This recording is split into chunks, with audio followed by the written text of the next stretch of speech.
Bom, o pessoal está entrando, 1h em ponto. Eu acho que para a gente ser junto com todo mundo, e sabemos que todo mundo tem uma agenda super apurada, vamos iniciar então o nosso live chat, o nosso primeiro live chat. Queria agradecer a participação de todos vocês aqui. Eu sei o quanto o tempo de cada um aqui é importante, e vocês estarem com a gente aqui é de fato uma honra e um prazer muito grande, né, Pam? Absolutamente. Estou muito feliz em ver vocês aqui. Muito obrigada pelo tempo de vocês. Legal. Eu vou iniciar, então, repetindo um pouquinho do que eu falei antes da gente ter começado, alguns guidelines, algumas orientações sobre o nosso live chat. A gente vai ter um número grande de participantes e, infelizmente, a gente não vai conseguir ter a participação de vocês. Para nós, da Long Vision, isso é muito difícil. A gente que está acostumado a trabalhar presencialmente com vocês em sala de aula, com os nossos clientes em sala de aula, fazer algo remoto, eu acho que é um novo aprendizado para todo mundo e por isso a gente agradece essa oportunidade de estar aqui com vocês. Então, o chat está aberto para que todo mundo possa se comunicar. Para quem quiser tirar dúvida, pode mandar dúvida diretamente para perguntas. Vocês vão ver lá, ao invés de mandar para todo mundo, você pode direcionar para perguntas. Eu acho que isso é super importante. E podem fazer as perguntas durante o nosso live chat. Tá? Se surgir alguma dúvida, alguma questão, podem fazer isso diretamente lá. A Renata, que está recebendo essas perguntas, ela vai compilar isso e no final a gente vai tentar endereçar todas elas. Aquelas que a gente não conseguir, a gente volta para a pessoa que fez a pergunta depois do nosso live chat, ou por e-mail, ou de alguma outra maneira. Por favor, pessoal, interajam com a gente. Quando a gente tiver alguma pergunta, se quiserem dar um joinha ou não joinha, seja o que for, é legal a gente ter essa participação. Quem puder, compartilhe a tela. A gente sabe que tem momentos que às vezes a gente fica só com fone, fica mais conveniente, então fiquem à vontade. E essas são as orientações mais importantes. Penny, esqueci de alguma coisa? Não, eu acho que é isso. Legal. Vamos começar. Maravilha. Eu queria começar aqui premiando as primeiras 10 pessoas que entraram, que fizeram a inscrição do nosso live chat, não que entraram aqui hoje, mas que fizeram a inscrição. E aí a gente vai premiar entregando um exemplar para cada uma dessas 10 pessoas, para que vocês possam conhecer um pouco mais dos 5 comportamentos. Eu vou falar o nome das pessoas aqui, que foram os primeiros a se registrar. Então, o Fernando Carvalho, a Suzana Piesecolan, é um nome difícil, Suzana, desculpe, a Mayara Martinez, Rafaela Machado, Cauê Ferreira, o Carlos Fossati, Abel Mair Alves, Fernando Fanquin, o Hussein Omaire e a Maria Fernanda Peixoto. Então, eu não estou com a visibilidade de todo mundo aqui, mas, pessoal, parece que tem um limite de 100 pessoas, tem mais pessoas tentando entrar. Rê, você consegue ver isso? O nosso limite é 500, talvez você pode nos ajudar com isso lá no site do Zoom. Então, essas 10 pessoas vão ser as que vão receber o livro como first come, first serve, né? Foram os primeiros a fazer a inscrição. Eu quero me apresentar para aqueles que não me conhecem. Então, eu sou Eduardo Esguário. Eu gosto de contar um pouquinho a história de como que eu conheci a Penélope. Vou contar de maneira muito rápida, porque eu, durante muito tempo, dei aula de inglês aqui em Curitiba. Estou até com alguns alunos aqui. E uma das pessoas que marcou muito a minha trajetória como professor foi o Dr. Miguel Kriegsner, sócio fundador do Boticário. E numa dessas aulas, durante 2, 3 anos, ele foi meu aluno. Aprendi muito mais do que ensinei. E às vezes, quando eu encontro ele, eu falo: Eduardo, você que devia ter me pago aquelas aulas, hein? E não o contrário. Mas, brincadeiras à parte, numa dessas aulas, o Dr. Miguel me entregou o currículo da Penélope. Falou: Eduardo, veja se essa gringa aqui não pode dar aula na tua escola. E aí eu olhei o currículo da Penélope, britânica, cantora de ópera, formada em arqueologia, com uma especialização na evolução humana. Ela vai falar um pouquinho mais disso para vocês, com um mestrado na em performance. E aí eu falei: doutor Miguel, ela não veio dar aula de inglês no Brasil, mas como o senhor está pedindo, eu vou conversar com ela amanhã. E aí, de fato, a Penélope começou a dar aula na escola, a gente se conheceu, estava fazendo na época um bico, né, Pen? Naquela época, falava poucas palavras em português, né? Era cerveja, saideira e obrigado. Eu acho que é isso que você falava. Hoje o teu português já é praticamente fluente, né? E aí, logo na sequência, o Dr. Miguel voltou com uma outra demanda que ele queria que eu ajudasse ele a se preparar para um discurso que ele ia fazer em Mônaco. Ele tinha sido selecionado entre os 33 empreendedores do mundo. E se ele ganhasse esse discurso, ele tinha que fazer uma apresentação em inglês para um número grande de pessoas. E falou, você me ajuda com isso? E aí eu lembrei do background da Penélope, como artista acostumada a palcos grandes. Falei, Pen, você me ajuda, Dr. Miguel, nessa preparação? Ela falou, claro, esse é o meu, it's my cup of tea, né? É o meu, tô bem, é o meu expertise. E aí a gente preparou o Dr. Miguel para esse evento. Ele voltou, na verdade não ganhou, quem ganhou foi o fundador do Cirque du Soleil. Mas ele falou, Eduardo, prepara um curso assim para os meus executivos. E aí nasceu a Long Vision. O primeiro trabalho da Long Vision foi um coaching de comunicação, eu e a Penélope. E sempre, desde então, lá se vão 13 anos que a gente se conhece, né, Pen? A gente trabalha junto. A gente vem trabalhando muito com comunicação, parte comportamental. E de uns 3 anos para cá, 4 anos para cá, a gente entrou muito forte com a parte de liderança comportamental, que é os 5 desafios das equipes coesas. Eu sou engenheiro civil de formação, me formei em engenharia, nunca atuei na área, mas eu costumo dizer que esse meu lado analítico e essa parte humana de sempre estar em sala de aula me ajudou muito para fazer o que eu faço. Mas eu acho que o mais interessante aqui é a gente escutar como que o background da Penélope conecta com o que a gente faz hoje aqui. Pen, são todos seus. Obrigada. Então, Edu já compartilhou um pouco do meu background, talvez tenha alguns de vocês que estão pensando que isso é um pouco eclético, né? Cantora de ópera, também fundador da Long Vision, também arqueóloga, então como que isso tudo se encaixa? Então, eu quero começar a responder essa pergunta que alguns de vocês têm na cabeça bem, então por que ela veio para o Brasil, né? Então, eu venho aqui para terminar, escrever um livro sobre a música de câmara brasileira para voz e piano do século XIX e XX. Então, é isso que me trouxe para cá. Eu sei que esse livro só cantor e pianista vão comprar, não é um best-seller, mas foi a razão que veio para o Brasil. Era de terminar esse livro, terminar essa pesquisa e voltar para a Inglaterra e continuar a minha vida como cantora. Mas como a vida traz surpresas, esse trabalho que eu estava desenvolvendo com o Eduardo foi muito interessante. Outras razões eu acabei ficando e isso é o meu lar hoje. Mas como que isso encaixa? Eu sou cantora de ópera e assim eu precisava estudar mais os comportamentos humanos.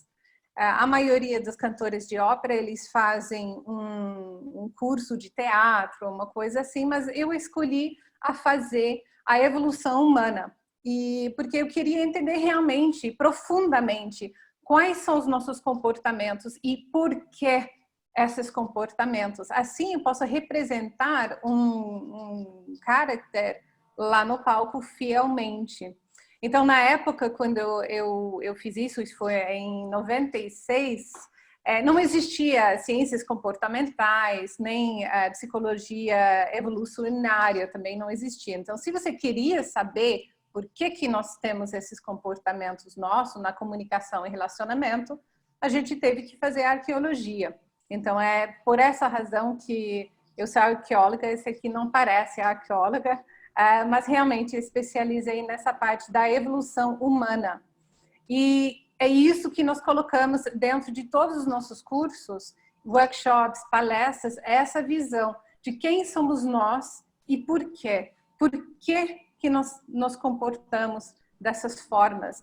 Porque nós entendemos que quando a gente entende os porquês, nós temos muito mais facilidade e habilidade de escolher a fazer as mudanças.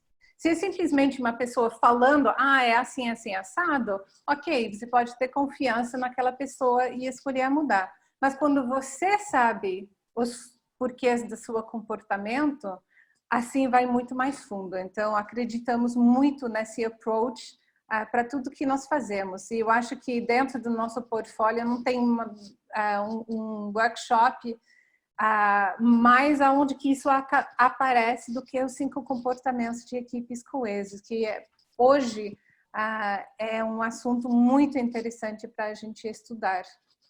Edu. Legal. Queria pedir para o Guilherme colocar na tela a agenda que a gente montou e a gente está experimentando um problema aqui de limitação de 100 participantes. A gente está tentando resolver, tem muita gente tentando entrar. Mas, Gui, se você puder colocar na tela a agenda que a gente colocou, que a gente definiu, compartilhar a tua tela para o pessoal também poder se programar. Então, a ideia é para cada um desses nossos live chats, a gente vai ter a participação de um desses executivos. Hoje será comigo, com a Penélope. Na semana que vem, dia 16 de abril, a gente vai ter a participação do José Renato, que é o vice-presidente da China Tree Gourds Corporation. Dia 20 de abril, e o Renato vai falar sobre confiança baseada em vulnerabilidade. Dia 20 de abril, a gente tem o Guilherme Weg, CEO da Malve, falando de conflito produtivo. Dia 24, a Erika Baldini, que é a CHRO da FCA, vai falar sobre comprometimento. Rafael Mioto fala de accountability e o Luiz Gustavo Vitti, que é o CHRO da iFood, sobre resultados. O Mioto é o vice-presidente da CNH. Todos esses executivos já passaram por esse processo com a gente, diretamente todos eles comigo, alguns com a Penélope e com a Renata, porque a gente se divide na facilitação, e todas as suas equipes e a grande parte até de seus outros times também já passaram. Então, escutar deles e dos seus times é algo que a gente quer trazer essa realidade para vocês, tá? Então, essa é a agenda, a gente vai depois encaminhar para todo mundo também e manter vocês atualizados. Mas se a gente puder, então, iniciar, eu quero trazer um pouco do que é essa metodologia dos 5 comportamentos, uma vez que a Penélope já contou um pouco dessa conexão, e por que a gente entende que hoje em dia, mais do que nunca, os 5 comportamentos são fundamentais para toda e qualquer equipe. Primeiro, que o nosso grande desafio como ser humano é a primeira equipe que a gente tem nas nossas vidas, que é a nossa família. A gente já nasce numa equipe, né?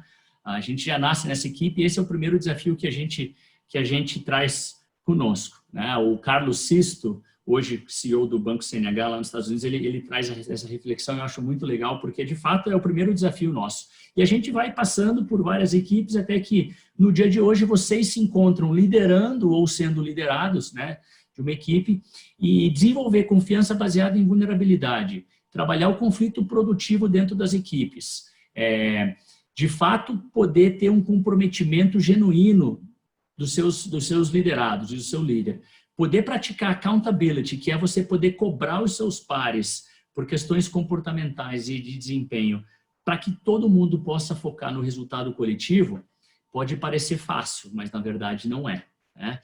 Então, eu queria explicar um pouco como que a metodologia, como que o sistema funciona. Então, ele é pautado nessa pirâmidezinha e na base da pirâmide, é claro, a gente tem confiança. Mas aqui eu quero definir cada um dos comportamentos para vocês, porque essa confiança na metodologia não é aquela confiança preditiva, aquela confiança que a gente pode prever um comportamento seu. Então, por exemplo, se eu trabalho há muito tempo com o Murilo Mata, estou vendo aí o Murilo, meu amigo, participando com a gente aqui do evento, se eu trabalho há muito tempo com o Murilo e sei que o Murilo sempre entrega os projetos no prazo, sempre cumpre os deadlines, ele sempre entrega o que é requisitado dele, eu posso esperar que numa próxima demanda ele vai fazer a mesma coisa, porque é uma tendência comportamental dele. Isso é a confiança preditiva. Nessa metodologia, a gente prega muita confiança baseada em vulnerabilidade. O que é isso? É onde a gente pode, de fato, perante a minha equipe, o meu time, o meu líder, ser vulnerável a ponto de dizer, eu não sei, eu preciso de ajuda, eu não sei se eu tenho capacidade para entregar isso aqui no prazo, eu quero te pedir desculpas por uma atitude que eu tive com você, e você, de fato, poder ser vulnerável, ser genuíno, e não ter que escolher as palavras e filtrar as palavras que você vai trazer para as suas equipes. Então, esse eu acho que é o primeiro grande desafio para todo mundo, conseguir se expor e conseguir ser vulnerável perante a equipe, porque vocês sabem muito mais do que isso, o mundo corporativo, a gente está cheio de super-herói, super-heroína, e a gente acaba achando que pode e deve dar conta de tudo, mas a gente não consegue, né? Pen? Sim. E as grandes barreiras que nós temos dentro das equipes para ser vulnerável são, na verdade, medos. Medos de ser vulnerável, ok? O que é isso? Medo de ser demitido, né? Se eu falo, eu não sei como fazer isso, eu preciso de ajuda, então tenho medo de ser demitido, tenho medo de ser julgado, é julgada como, a Penélope não sabe fazer o trabalho dela. Tem vários medos que nós passamos, né? O medo do julgamento do par, do liderado. Isso inibe essa confiança baseada na vulnerabilidade. Quando nós trabalhamos com equipes, nós perguntamos quais são as barreiras para vocês serem realmente vulneráveis. E esse é o resultado dessa discussão. São esses medos que a gente sentimos perante as nossas equipes. Então, o trabalho é de derrubar essas barreiras para que a gente pode ser realmente vulnerável. E quando isso acontece e nós podemos mostrar as nossas fraquezas e as nossas fortalezas, isso cria um bond, uma empatia na equipe que é a fundação para os restantes dos comportamentos. Então, essa equipe, se ela trabalha essa confiança, coisas maravilhosas acontecem. A produtividade, ela aumenta. Também é um ambiente muito mais seguro de estar trabalhando. Então, voltando para casa, né, como que nós estamos nos comportando? Quando a gente tem um ambiente seguro psicológico no trabalho, a gente volta para casa melhor, né? Então, é poder falar e ser quem nós somos sem falar, não, eu nasci assim, eu não vou mudar. Não, isso não é o caso. É de, eu preciso de ajuda, eu quero crescer e melhorar. E assim você tem uma equipe ao seu lado. Não tem politicagem, por exemplo. Isso é um ambiente, eu acredito que todos nós que estamos aqui hoje queremos viver, né? Edu. Legal. E aí a minha dica para quem é aqui líder de uma equipe, se você está pensando, né? Puxa, mas quem que deve dar o primeiro passo, né? Eu ou a minha equipe na questão da vulnerabilidade? E a minha sugestão comece sempre você como líder a dar o exemplo e dar o primeiro passo para a vulnerabilidade. Você precisa criar permear esse solo fértil para que isso de fato seja um novo comportamento na tua equipe. Não espere alguém ter a coragem, tenha você a coragem de dar o primeiro passo e de criar esse ambiente de vulnerabilidade que vai aumentar muito a confiança entre vocês e as equipes de vocês. Eu estou com a minha equipe aqui, a Alessandra, o Gui, a Julie, Tati,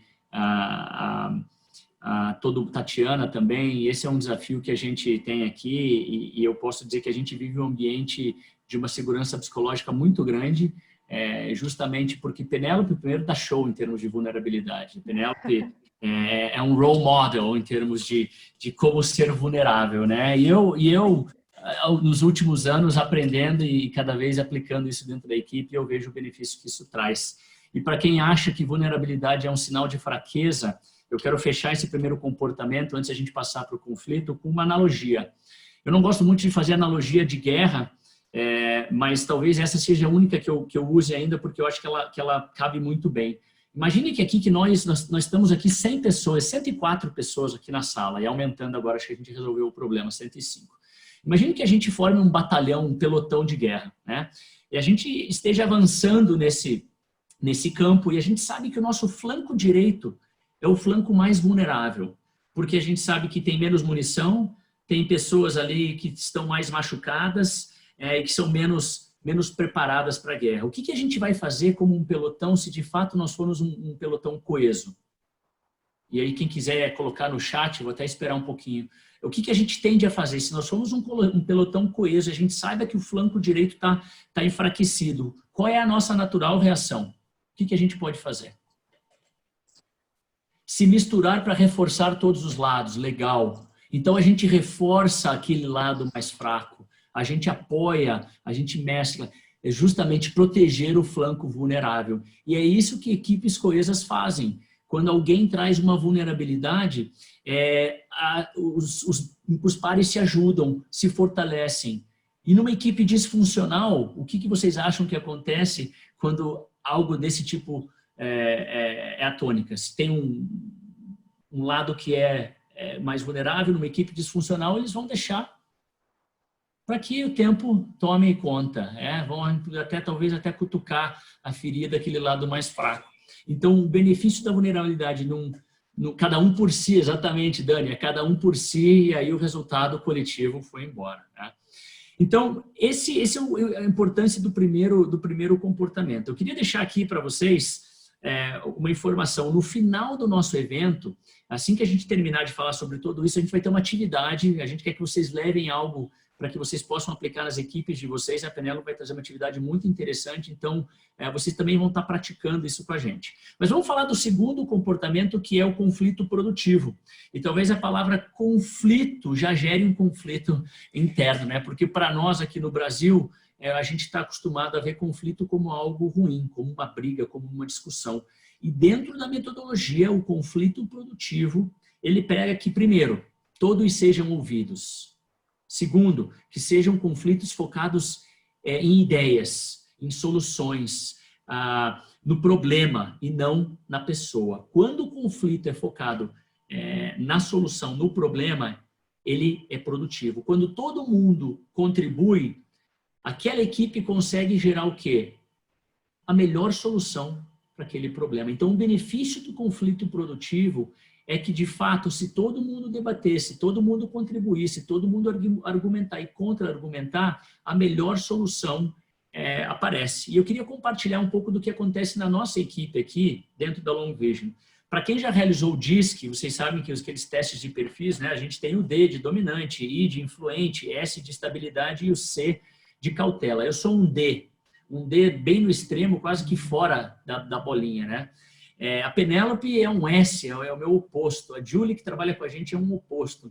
Então, você imagine que pessoas com perfis diferentes têm tendências comportamentais diferentes durante o conflito. E eu queria que a Penélope, de maneira muito simples e objetiva, trouxesse a percepção dela do conflito, o quanto ela evitava o conflito há uns anos atrás e quão danificante isso era para nós e para ela, e o benefício de fazer isso hoje. Pen, você pode trazer um exemplo?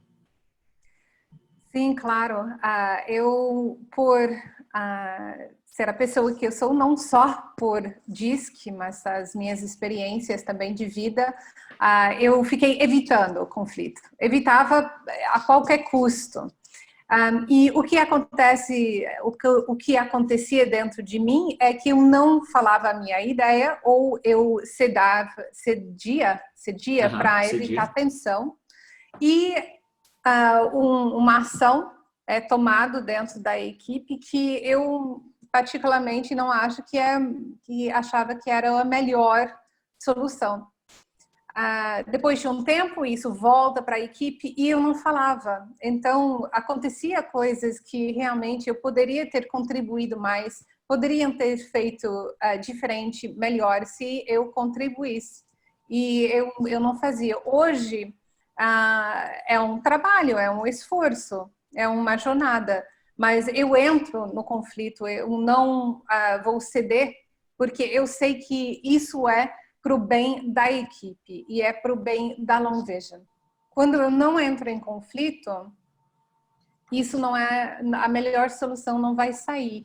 Então, como Edu e nós somos nos extremos ali, agora que temos a confiança bem sólida na base da pirâmide, é muito fácil entrar em conflito um com o outro. Então, eu posso conflitar com ele sem problemas. Antigamente, o Edu ele é muito forceful na maneira que ele coloca as coisas e eu retraía. Hoje é via de dupla mão. Então, ele me entende, eu entendo ele e nós podemos entrar nesse conflito de uma forma que é saudável. Antigamente, não era tão saudável. E isso é o benefício gigante de eu estar no ambiente onde que eu posso falar, não, eu não concordo. Eu acho que nós devemos fazer outra coisa. Então, dentro das suas equipes, como que isso está sendo desenvolvida? Tem pessoas que têm boas opiniões, mas não têm o espaço ou a vontade de falar. Tem outras pessoas que são mais impositivas e colocam a opinião e tem que ser aquilo. Acredito que se vocês pensam sobre suas equipes ou equipes passadas, líderes passados, com certeza você vai achar essa dinâmica, né? Então, é justamente isso que a gente quer tratar para poder entrar em conflito saudável e assim ter a melhor solução possível, reduzindo ou eliminando o retrabalho. Então, se você é uma pessoa que não gosta de retrabalho, isso também ajuda muito. Edu. Legal. Então, olha que interessante, uma vez que a gente tem a confiança, a gente sabe que a intenção dos nossos pares são boas, né? Que a gente pode se expor, que a gente conflitou produtivamente sobre aquele problema e que a gente chegou na melhor solução. Então, a gente sai agora sabendo o que cada um da equipe tem que fazer, qual é o papel de cada um para aquela decisão que foi tomada. E aí que entra, então, a definição do commitment, de comprometimento do Lencioni. O Lencioni fala que commitment ele é pautado em 2 pilares principais. Um deles é clareza e o outro é o buy-in, ou seja, a adesão daquela solução, daquela ideia. Clareza do quê? Clareza da decisão que foi tomada e do meu papel dentro daquela decisão. Todo mundo dentro do time tem clareza, de fato, do que precisa ser feito e como será feito? Uma vez que tem a clareza, eu tenho o buy-in de todo mundo, eu tenho a adesão de todo mundo, e a gente não fala aqui de consenso. O Lencioni até brinca que consenso é um palavrão, porque se a gente for esperar consenso, as equipes vão tomar decisões que são tardias e igualmente não satisfatórias. Porque quando a gente pensa em ideias, né, e projetos, eu gosto daquela frase que ideias e projetos são como os filhos, né? Os nossos sempre são os melhores. E a gente tem uma tendência muito grande de não desapegar das nossas ideias, dos nossos projetos, porque fui eu que criei, eu que pensei naquela solução. Mas será que é a melhor solução para a organização? Será que é a melhor solução para aquele problema, de fato? Então, é importante que vocês, dentro das suas equipes, que vocês consigam, de fato, ter certeza que existe a clareza do que está sendo discutido e do que está sendo acordado. E segundo, e que, de fato, vocês têm o buy-in. E como é que vocês podem ter essa clareza que todo mundo está comprado da ideia? Perguntando. É fazer uma rodada de check-out. Pessoal, a gente tá comprado com essa ideia. Rodrigo Assad, estou vendo você na minha tela aqui. Você concorda com isso aqui? E o Rodrigo tem a capacidade de falar, Edu, a minha ideia é contrária a essa, mas se o grupo entende que isso é o melhor para o coletivo, eu estou comprado com isso. Então, mesmo não sendo a tua ideia acatada, você estar de fato comprado com aquilo. E não voltar para a tua equipe depois da reunião do comitê executivo ou da liderança e falar, olha, eles decidiram isso aqui lá, eu não estou comprado com aquela ideia, mas vamos ver o que dá. Isso é o pior comportamento que vocês podem, ou que alguém pode ter dentro de uma equipe. Bom, vou passar para accountability ou alguma coisa mais, Pen? Eu falar, e o grande benefício disso, como pessoa, é que você se sente ouvido, né? E essa sensação de ser ouvido é tão importante para o ser humano, né? Para nós. Quando você sabe disso, tem confiança, né? Autoconfiança dentro de nós, somos mais alegres. Então, essa é fundamental. Legal. Bom, então agora a gente chega no 4º comportamento, que é o accountability. A gente não traduziu accountability porque accountability não tem uma tradução só. A gente não pode traduzir accountability por responsabilidade. Quem não conhece, existe um especialista em accountability no Brasil chamado João Cordeiro.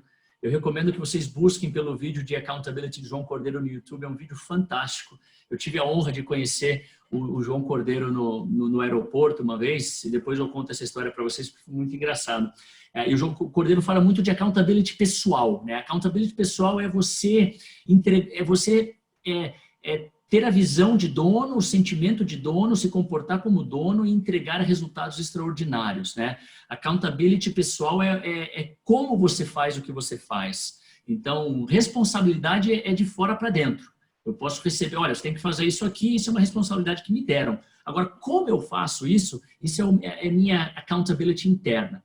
Mas a gente não fala de accountability pessoal nessa metodologia aqui, é accountability entre pares. É vocês, dentro das suas equipes, poderem cobrar uns aos outros questões comportamentais e questões de performance. E o que a gente vê muito no mundo corporativo é as pessoas conseguirem, de fato, fazer uma cobrança em relação a deadlines que são perdidos, uma cobrança em relação a um projeto não entregue como era para ser entregue, ou seja, cobrar performance é muito mais fácil do que cobrar comportamento. E eu uso várias frases do Lencioni aqui como parceiro autorizado no Brasil, porque de fato são frases muito fortes. E ele fala uma frase em inglês que diz assim: behaviors precede results. Ou seja, os comportamentos antecedem os resultados. E mais do que nunca, é o que a gente precisa trabalhar nesse momento agora. São os comportamentos que a gente vai ter dentro das nossas equipes e os nossos comportamentos que vão gerar os resultados lá na frente. Dentro agora dessa crise ou até mesmo fora. E por que eu falo isso? Porque é muito mais difícil a gente conseguir ver as pessoas chegando um para o outro e falar: Kellen, estou vendo a Kellen Ramos aqui comigo agora, vou interagir com você, Kellen. Kellen, puxa, eu não gostei da maneira que você me expôs na nossa última reunião na frente da diretoria. Você trouxe um assunto que a gente já tinha debatido particularmente aqui entre nós, a gente tinha acordado e você me expôs. Eu não me senti bem em relação a isso. Porque ela teve um comportamento que você, teoricamente, se sentiu mal. Essa cobrança de comportamentos, de levantar a voz, que talvez é algo que você não tolere, usar um palavrão, que pode ser algo que você também não tolere, esses alinhamentos precisam acontecer. Então, accountability aqui na metodologia nada mais é do que feedback. É vocês de fato conseguirem dar e receber feedback espontâneo para os seus pares e para os seus líderes também, sobre questões comportamentais e questões de performance. Pam? Sim. Isso pode ser uma coisa muito poderosa. Eu gostaria de usar um exemplo rápido do que aconteceu em nossa última reunião presencial, eu acho. Então, faz mais ou menos um mês. Tatiele, posso compartilhar? Obrigada. Então, eu e Edu, a gente estava planejando o treinamento da Tatiele para ser acreditado para fazer os 5 comportamentos. E caía da nossa agenda por questão de tempo, de outras coisas, e a gente não deu o devido prioridade para isso. E a Tati trouxe numa reunião, Edu estava em São Paulo, não estava lá, estava eu e a equipe, e ela fez o feedback para mim usando a emoção dela. Porque ela já tinha falado para mim: Pena, eu quero fazer o 5B, vamos fazer a acreditação, quero fazer. E eu, na minha loucura, não tomou a ação. Quando ela veio, ela olhou bem para mim e falou: Penelope, Pen, eu me sinto menosprezada, porque isso não está acontecendo. Eu estou começando a me sentir muito mal. E isso foi um momento, eu jamais queria causar isso nela, jamais. Menosprezada, imagina. E eu não tinha noção do impacto que as minhas ações, ou falta de ação, estava tendo no membro da equipe. Ela está sob a minha cuidado e isso está acontecendo. E era quando ela usou a emoção para falar isso que, para mim, então esse é prioridade total. Porque eu não quero alguém sentindo dessa forma dentro de Long Vision. Não é para isso que estamos aqui nesse mundo, para fazer isso. Então, a pergunta para vocês você compartilha suas emoções com os demais quando você está incomodado? Porque senão pode ser que elas não entendem que você está incomodado. E aí ela não tem a oportunidade de mudar isso. Se você não fala diretamente, com clareza, com a sua emoção. Então, faça essa reflexão. E se você está nessa posição, fala a sua emoção. E quando alguém fala para você como ela está se sentindo, aceita, escuta. Não é hora de justificar aquilo. Simplesmente escuta. Isso é escuta ativa, escuta empática. Então, eu estou até hoje agradecida a Tati a falar isso, porque a gente conseguiu resolver. Se ela não tivesse falado, talvez ela nem estava com a gente hoje. Eu não sei. Então, thank you, Tati, para ter trazido isso para nós. Edu? E aí, legal, eu quero finalizar essa parte. O Rodrigo me lembrou aqui o exemplo que eu trago no vídeo do YouTube, porque o feedback, na verdade, é um presente. Né? A gente escuta muito essa frase, mas eu gosto de um pouco além.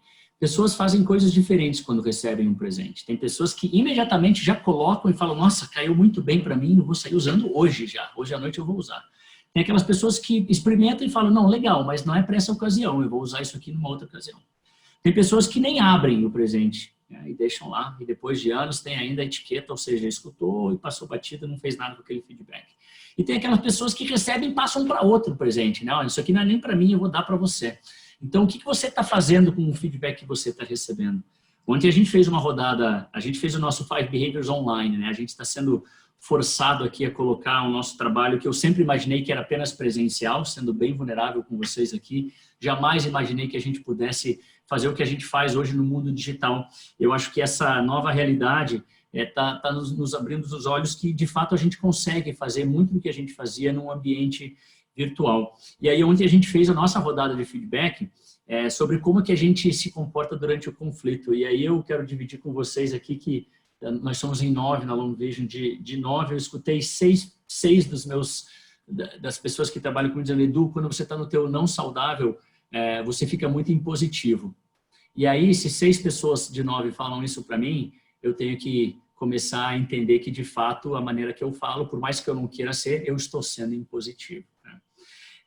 Então, esse é o meu rabo verde. Para quem não conhece a história do rabo verde, esse é o meu rabo verde. Eu acho que vale a pena contar a história do rabo verde para vocês e a gente passa para os resultados antes da última atividade. O rabo verde é o seguinte, imagina aqui que, vamos ver quem que entrou aqui, o Leandro Freire, da Cool Montana, que está lá bem cuidado com a máscara e tudo mais. Imagina que o Leandro, a hora que ele sai hoje lá não sei se ele está em casa ou no escritório, mas a hora que ele sai da sala, alguém fala, nossa, Leandro, olha o tamanho do teu rabo verde.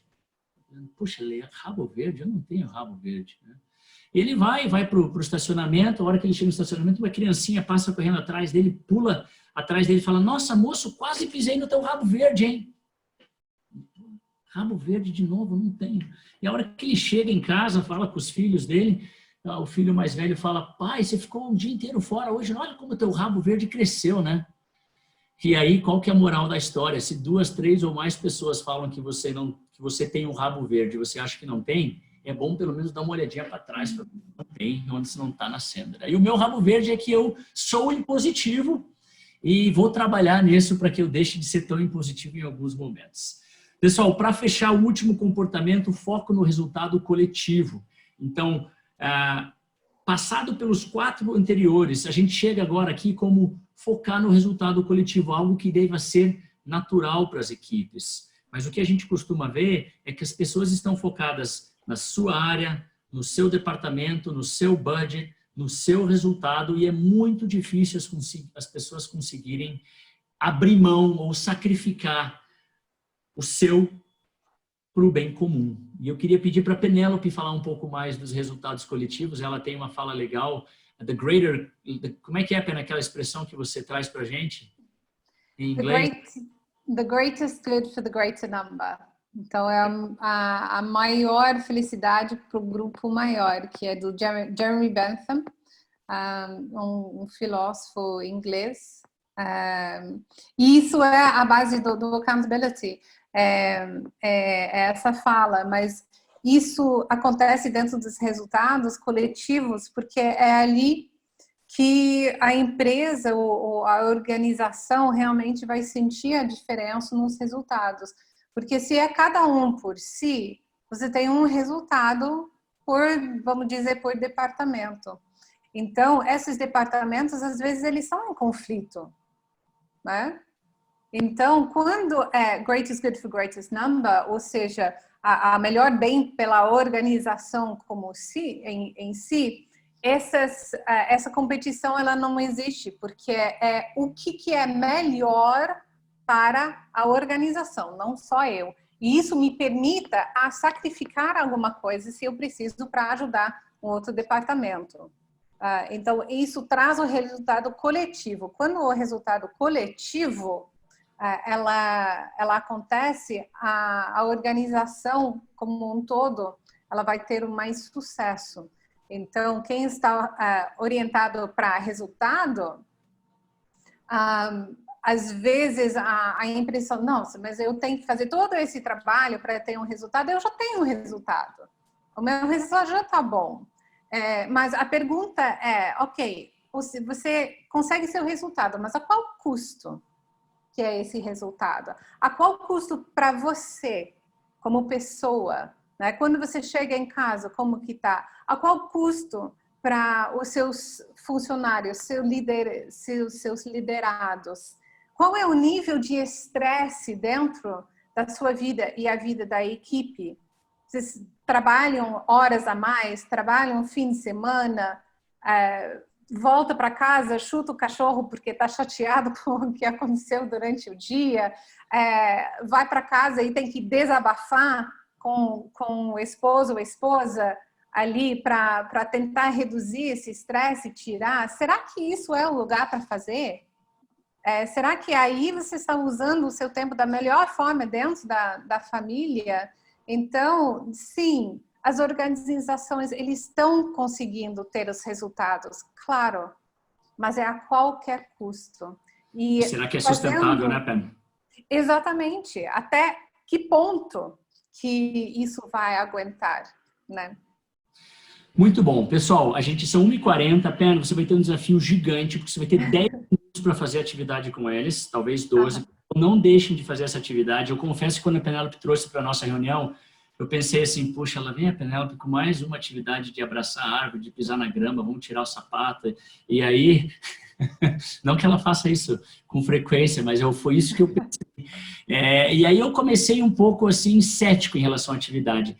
E o resultado final dessa atividade que ela vai propor para vocês é muito legal. Então, eu queria que vocês seguissem o fluxo. Pen, você tem aí 12 minutinhos, a gente pode comer um pouquinho das perguntas, porque eu acho que em 12 minutos você consegue. Ela vai propor uma atividade, quero que vocês sigam, e aí depois a gente abre para perguntas e respostas. Vai lá. Perfeito, obrigada, Edu. Então, eu pensei nessa atividade porque ela é sobre nós como líderes. E para dar clareza nesse momento, para quem é você como líder durante esse crise. Quem você quer ser como líder? E será que realmente você está comunicando para seus liderados e a pessoa na sua volta isso? Ou pode ser que você está comunicando outra coisa? Então, esse é o intuito dessa atividade, é realmente ver se estamos comunicando o que a gente quer nesse momento para as equipes. Então, tem várias partes, eu vou dando as instruções para vocês. Vocês vão precisar de papel, caneta, alguma coisa para escrever. Todo mundo tem? Pega alguma coisa ao lado, uma maneira de escrever. Ótimo, eu quero que a gente faça tudo isso juntos.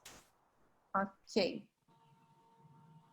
Alguém tem caneta da Long Vision. Ótimo, obrigada. Muito bem. Então, primeiro passo. Eu quero que você escolhe 3 pessoas que você respeita e admira. 3 pessoas. Essas pessoas, elas podem ser famosas ou não. Elas podem ser familiares. Você que escolhe.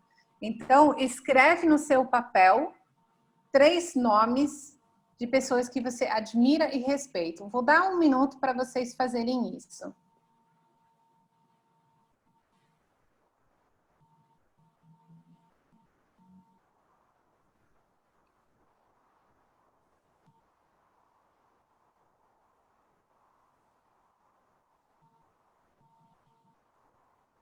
Ok.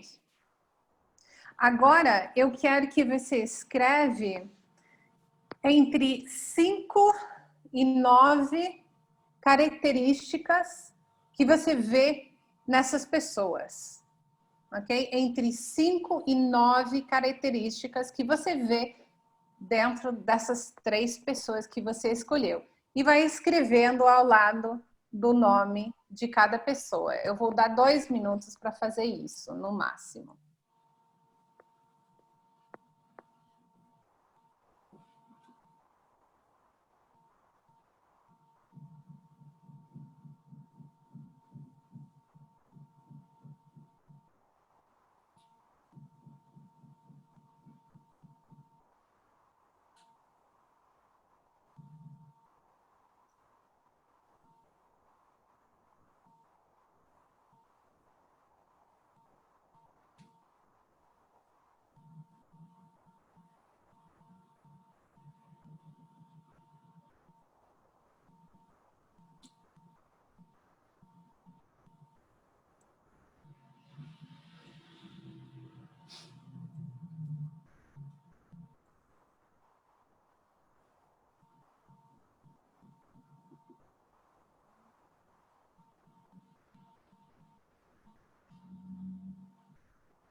Ok. Eu vou para frente e vocês podem completar depois com todos esses. Então, se você tem pelo menos uma pessoa com 3 características, já está ok. Então, deixo para vocês completarem isso depois do live chat. Pode ser? Muito bem. Então, agora eu quero que você olhe para a sua lista e você circula ou sublinha, dá um tiquezinho do lado das características que são em comuns dentro dessas 3 pessoas. Então, qual é as características que estão aparecendo mais na sua lista como um todo?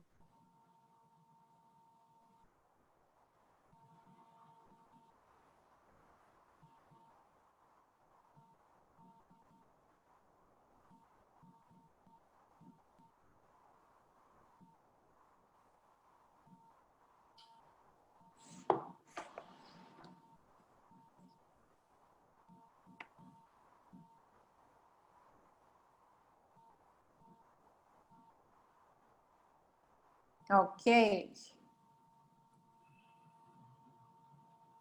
Muito bem. Tem mais um passo, mas eu vou dar uma pausa agora para a gente discutir isso e depois a gente volta para o último passo que eu vou passar para vocês fazerem depois do live chat. Não vai acontecer aqui.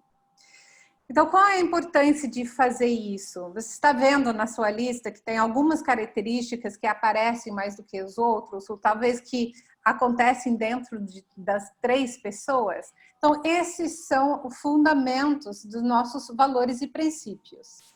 Eu vou compartilhar os meus com vocês como exemplo, daí vocês podem ver como está acontecendo o exercício. Então, as 3 pessoas que eu fiz no começo do ano aqui, esse exercício, e eu coloquei Nelson Mandela, Simon Sinek e Mahatma Gandhi.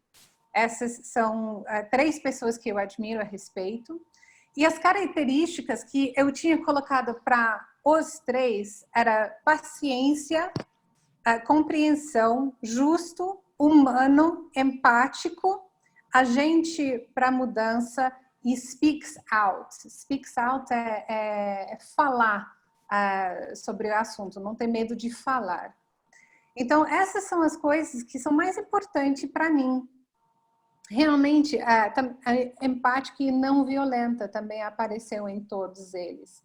Então, se isso é importante para mim, porque é isso que eu respeito nas outras pessoas, será que eu estou me comunicando dessa forma?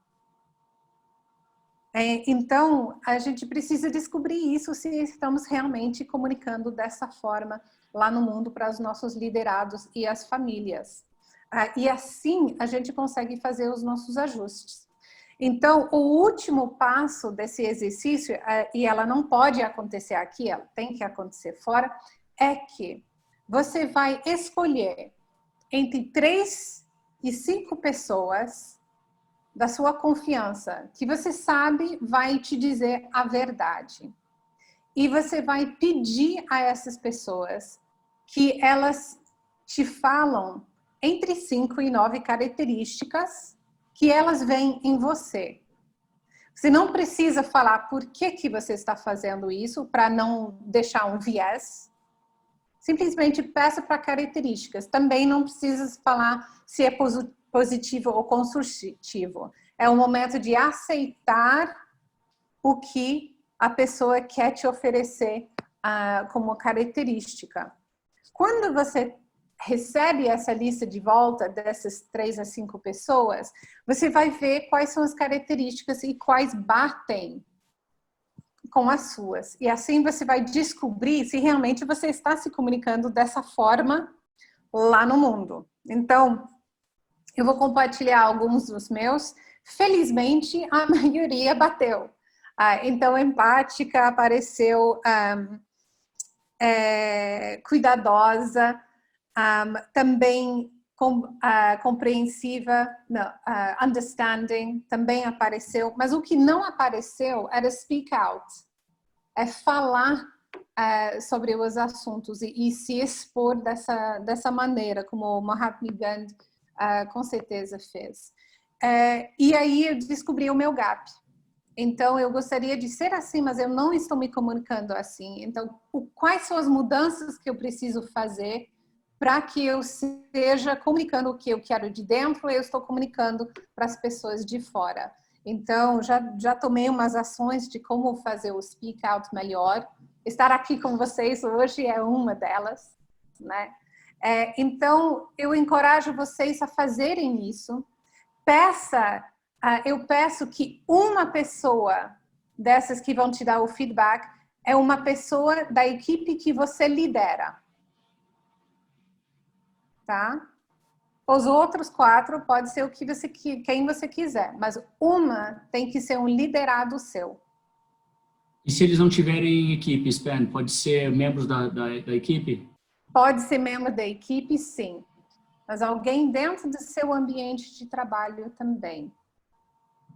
Então, a importância de fazer esse trabalho nesse momento é que os liderados, as pessoas dentro das organizações estão olhando para o líder para dar segurança nesse momento.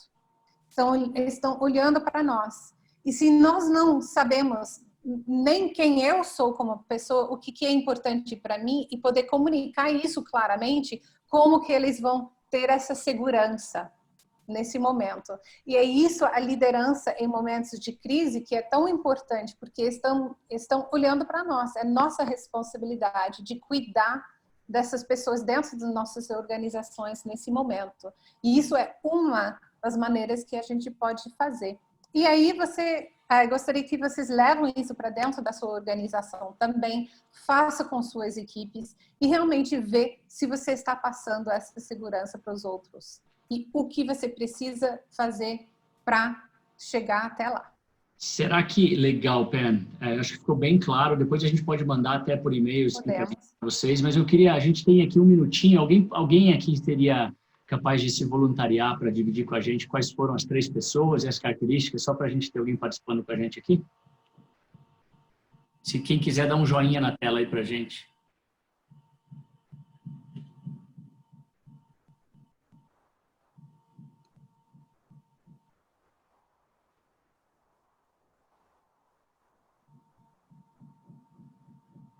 Estou olhando para joinhas. Temos joinhas aí. André Andrade está aí? Deu um joinha aqui para mim? Acho que a gente tem que desmutar o André. Gui, consegue fazer isso? Sim, já estou fazendo. Legal. André, provavelmente você vai receber um pedido. Deixa eu ver. Já dá pra... Legal, tá lá, André. Compartilha. Opa. Obrigado. Valeu, obrigado a vocês aí. Parabéns pelo workshop, está sendo bem legal.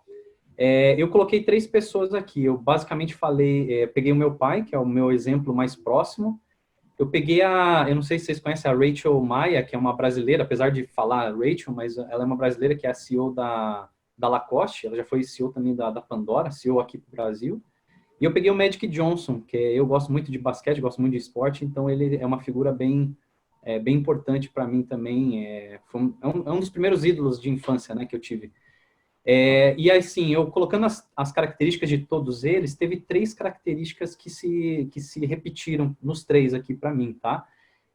Primeiro foi resiliência, segundo foi a questão de essas 3 figuras, pelo menos assim, obviamente Magic Johnson e a Rachel eu não conheço pessoalmente, a Rachel até vi já palestras dela, mas nunca tive proximidade assim com ela. Mas são 3 figuras que me mostram um perfil assim de otimismo, de acreditar que a coisa pode acontecer. Tem um pouco a ver com resiliência também, mas são pessoas assim que enchem a sala de otimismo, né? Mesmo em momentos de crise, em momentos mais difíceis. E os 3, para mim, são 3 pessoas extremamente focadas em comunicação, em fazer uma boa comunicação, né? O Magic Johnson é um cara extremamente carismático. A Rachel também é uma pessoa que fala muito bem, ela tem uma questão de comunicação também bastante assertiva. E o meu pai foi aquela minha primeira pessoa, assim, né? A gente sempre trabalhou em ações dentro de igrejas, enfim, ações de solidariedade. Meu pai sempre esteve à frente, então ele sempre foi uma figura, assim, que eu via que se colocava a serviço e comunicava muito bem, né? Então, essas são as 3 características que eu vi das 5 ou 6 que eu fiz para cada um, foram as 3 que se repetiram aqui. Uma contribuição de vocês. Legal, obrigada, André. Imagina, obrigado a vocês. Aí fazendo essa pergunta para as outras pessoas, né? De quais são as minhas características e ver o que está batendo ali e qual é o próximo passo para você. Eu já tô fazendo a minha listinha aqui agora. Ótimo, ótimo. André, eu posso te ajudar aqui dizendo que dessas 3, você é uma pessoa extremamente comunicativa, você é um cara que tem uma história de vida maravilhosa, você é mais do que resiliente e você também tem o 3º atributo que você colocou aí. Então, vai fazer só para dar o check pro fora, mas... para com isso. Obrigado. Legal. Pessoal, a gente tem 5 minutinhos para finalizar, 4 minutinhos. Perguntas aí, Ben? Eu só quero dar o bônus dessa atividade, porque já apareceu algumas coisas aqui no chat que é relevante.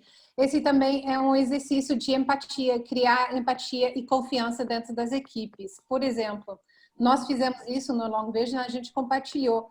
E uma das características do Edu era de family man. Então, as 3 pessoas que ele escolheu era muito voltada para a família. E eu fiquei em dúvida, mas eu não sei, eu acho que Edu não é tão orientado para a família, porque ele está sempre viajando, está mandando um WhatsApp para mim, né, 11 da noite num sábado, eu acho que não. E aí, foi nesse exercício onde que ele explicou que isso é importante para mim, que eu também percebi que não é que ele não é que ele está priorizando e às vezes ele precisa de ajuda para se liberar, para focar na família.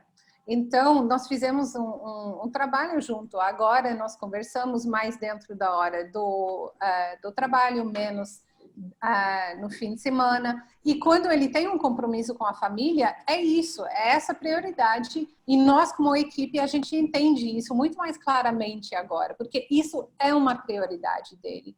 Então, é também aprender aonde que são os meus limites, o que eu estou mostrando para o mundo, que é importante, como que eu estou agindo. E agora, essa postura do Edu mudou e o nosso, a gente entende, tem muito mais empatia em volta dele fazendo as coisas com a família. A gente entende essa importância. Então, façam isso com as suas equipes para descobrir e para aproximar e ter mais empatia e mais paciência e menos julgamento. É um exercício belo para fazer isso. Obrigado, Pena. A gente tem 2 minutinhos aqui. Perguntas, 1 ou 2 perguntas no máximo. Rê, você que está cuidando das perguntas aí. Vamos lá. O Veridiano fez uma pergunta aqui. Eu vou colocar, Veridiano, você para fazer essa pergunta para o Edu e para a Pen. Já está aberto o seu microfone. Ok, obrigado. Boa tarde, Edu, tudo bem? Veri. A minha pergunta ela está muito ligada à base dessa pirâmide, que para mim ela é a parte mais importante, é o fio condutor para que as outras coisas possam acontecer, que é a vulnerabilidade.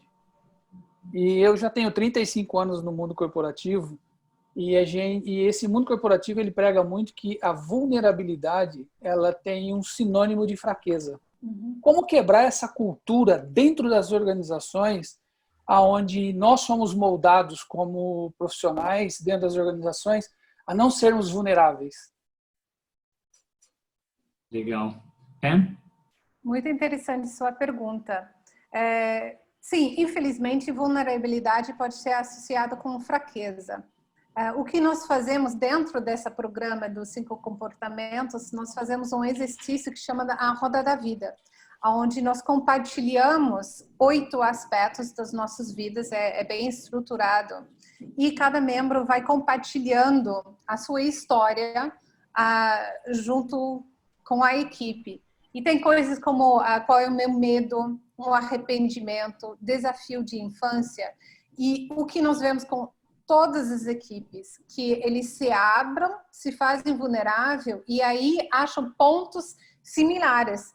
Então, 2 pessoas que nunca se deram bem, no desafio de infância, viram que também os pais se divorciaram, também isso foi muito difícil na infância para eles, então eles se conectaram. E o que a gente vê, nossas vidas, elas são muito mais parecidas com a gente acha. E todo mundo já passou por experiências difíceis, desafiadoras dentro das suas vidas. Não tem uma pessoa que não passou. Então, é isso que nos conecta. E quando a gente fala sobre isso, assim, a gente passa de ver a vulnerabilidade como fraqueza a ver a vulnerabilidade como uma fortaleza, quando a gente vê que, poxa, aquela pessoa passou por tudo aquilo e está aqui, intacto, fazendo o trabalho no cargo dela. Que incrível que isso é. Então, esse é um momento de divisor de águas para as equipes, quando eles se conhecem de verdade e quais são os desafios. Então, eu recomendo muito isso para começar a mudar e ter um shift disso. Eu sou grande acreditador que vulnerabilidade não é fraqueza, não. Você tem que ser muito forte e ter muita coragem de fazer, mas vale a pena. Veridiano, eu acredito muito nisso também. Veridiano, para fechar, eu acho que a gente está no caminho. As organizações começaram a ter que humanizar mais as relações. Eu acho que esse é um caminho que começou e é um caminho meio que sem volta, porque nós não somos máquinas, a gente não aguenta tudo e a gente precisa, de fato, esse fator humano. Pessoal, 2 em 1, a gente vai segurar aqui as perguntas. Infelizmente, a gente passou um pouquinho. Que bom que a gente conseguiu responder uma pergunta.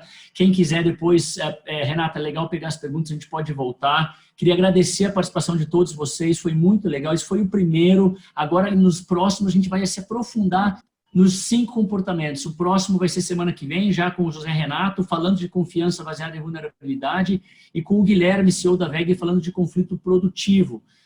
Foi um prazer imenso, foi a nossa primeira vez. Eu vou ser vulnerável aqui, falar que eu estava nervoso pra caramba na abertura, mas não falei para vocês. Espero não ter transmitido. Agora eu estou mais light aqui, que deu tudo certo.